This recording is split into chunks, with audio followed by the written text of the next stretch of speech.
Hey guys, this is Life with Our channel, and today is I'm going to eat my dinner. This is my dinner, guys. Actually, this is munggo. We call it munggo here. So with mix of veggies. This is given by my neighborhood with fish. So this is okra, isda, tapos munggos, and cabbage. And I also have here, this is spicy spam with Worcestershire sauce. This is my lunch actually, and this is my rice. Again, this is munggo from my neighbor, and this is spam with Worcestershire sauce. Thank you Lord for the food that we are about to take. Bless this day in Jesus' name, amen. So this is me eating.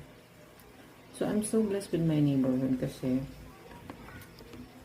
binibigyan talaga nila ako ng ulam. Kasi alam nila, hindi ako masyado nagluluto. Magluto man ako, but sometimes na talaga. But if ako naman ang nagluluto, binibigyan ko rin sila.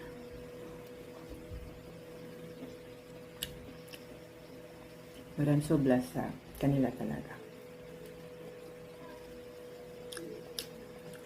Thank you, neighbor.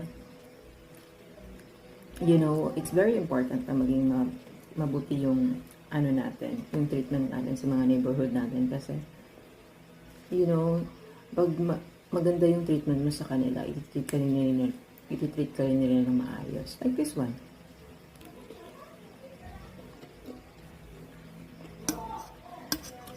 Kaya I'm so happy na naging neighbor ko sila. Actually, di plan na mag-transfer na ng bahay. Sabi ko, mag-transfer na sila ng i-rent na apartment kasi namahalan daw sila dito. Tapos nasada ko in the sense na, no, ayoko nang magkaroon ng ibang neighbor kasi ang bait nila. Wala na kasi na husband si ate, tapos senior na siya, tapos ang dalawang anak niya, yung anak niya nagtatrabaho sa mall, yung isa naman business. Sabi ko, kaya niyo yan, mag-pray lang tayo.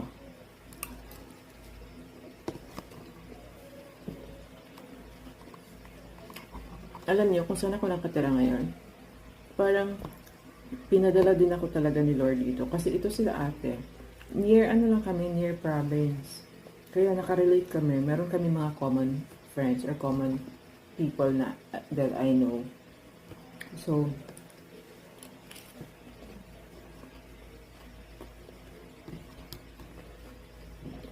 yun lang naman, sharing.